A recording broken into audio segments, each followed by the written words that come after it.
السلام علیکم ورحمۃ اللہ وبرکاتہ۔ اعوذ باللہ من الشیطان الرجیم، بسم اللہ الرحمن الرحیم۔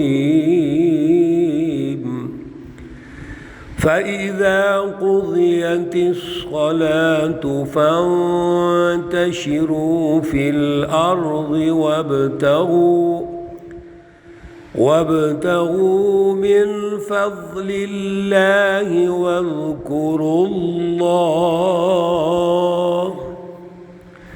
واذكروا الله كثيرا لعلكم تفلحون۔ صدق الله العلي العظيم۔ اللهم صل على سيدنا ومولانا محمد النبي الأمي وعلى آله وأصحابه وبارك وسلم وصل عليه۔ معزز سامعین و سامعات، آج الحمدللہ ہم سورۃ الجمعہ کی آخری آیت مقدسہ نمبر 10 اور 11 ڈسکس کر رہے ہیں۔ اللہ رب العزت ان آیات کی رہنمائی ہمیں عطا فرمائیں، اعلیٰ نظریہ اور اعلیٰ شعور عطا فرمائیں، اور عمل کی توفیق اور صلاحیت عطا فرمائیں۔ گزشتہ درس میں جمعۃ المبارک کی اہمیت، اس دن کی اہمیت، اس وقت کی اہمیت وہ گزارش کر رہے تھے۔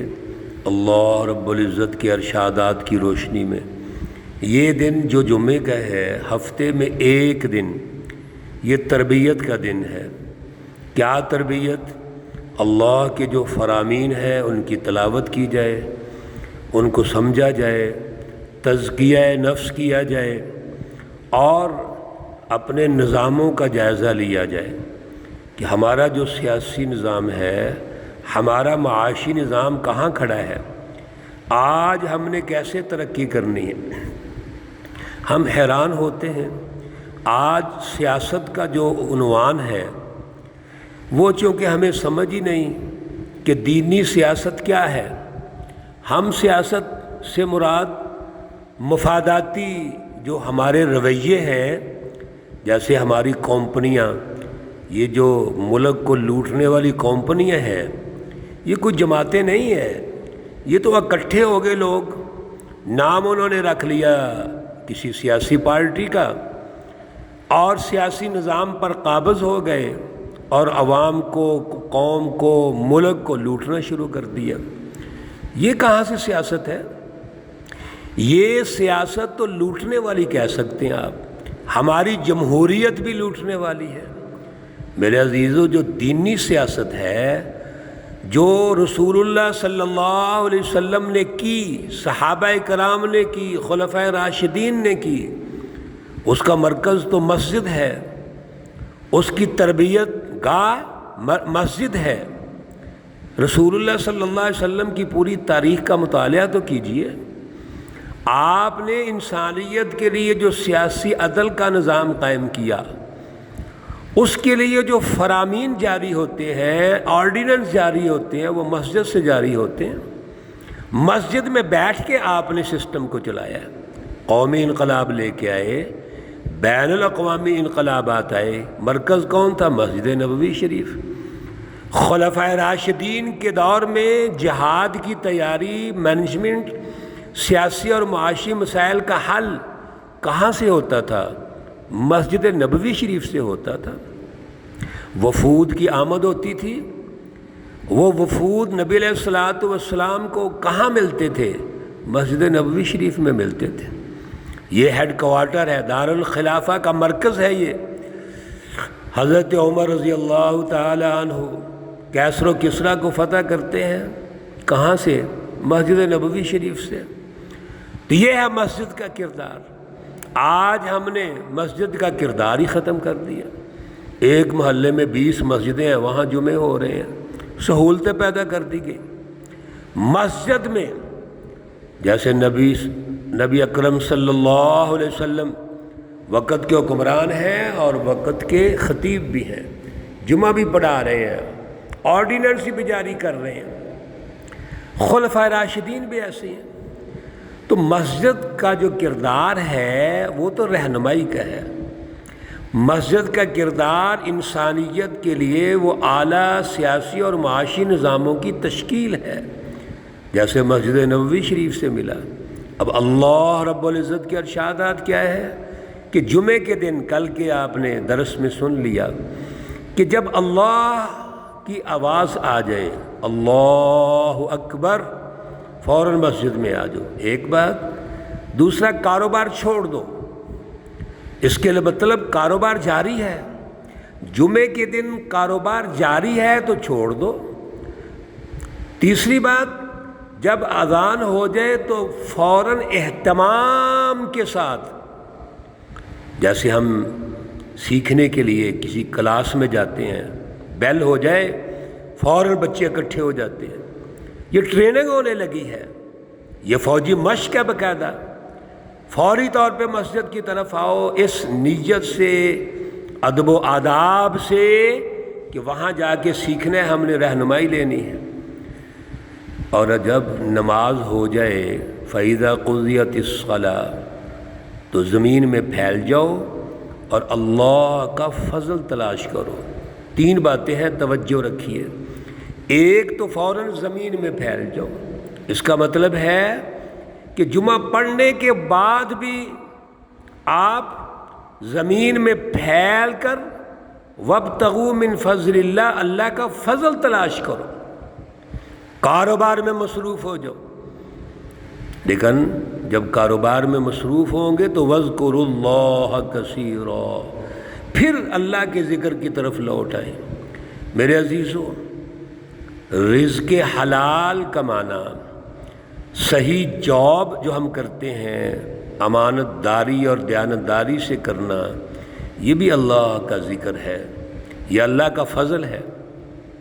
اور اللہ کا فضل کیوں نہ ہو جو انسانیت کی خدمت کے لیے، اللہ کی رضا کے لیے امانت داری، دیانت داری اور سچ پر کاروبار کرے، تجارت کرے، جاب کرے، ملازمت کرے، یہ تو بڑا ذکر ہے۔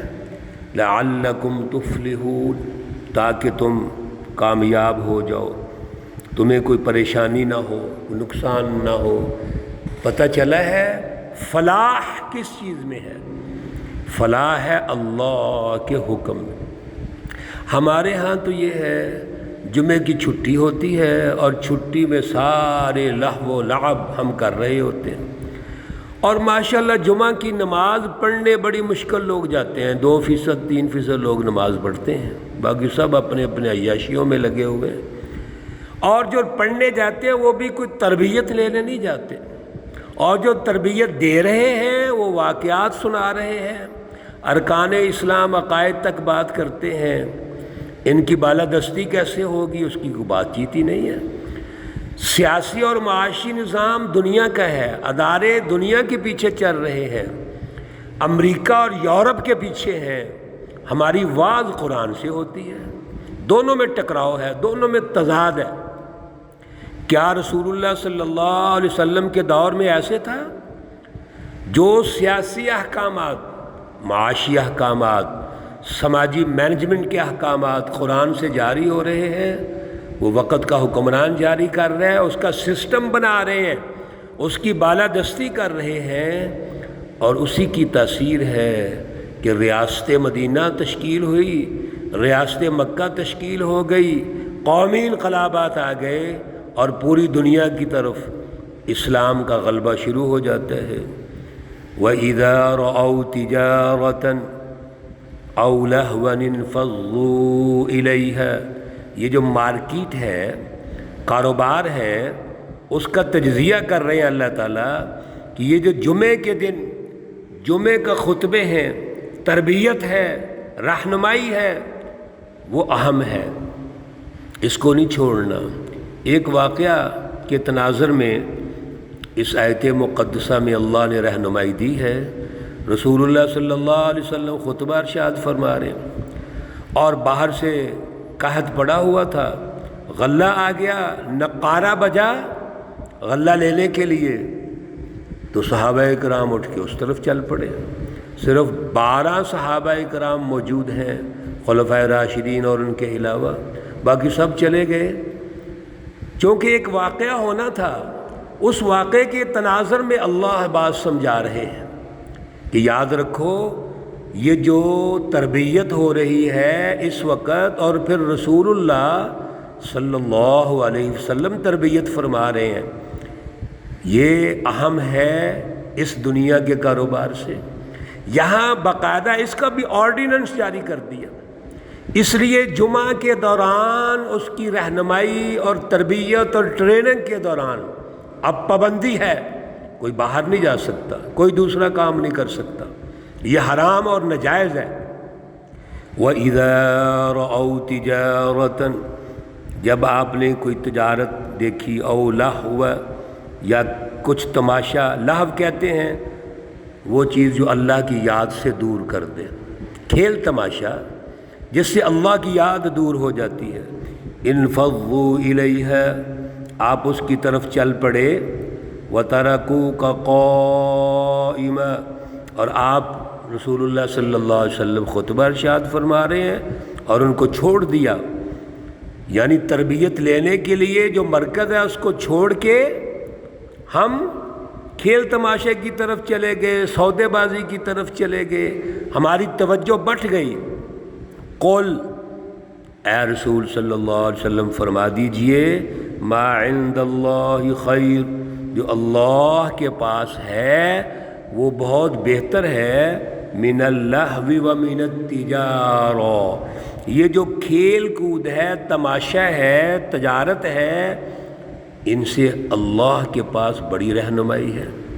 اور پھر جو بے روزگاری میں روزگار دینا ہے، اگر قحط بھی پڑا ہوا ہے تو وہ بھی تو بندوبست اللہ نے کرنا ہے، کیوں؟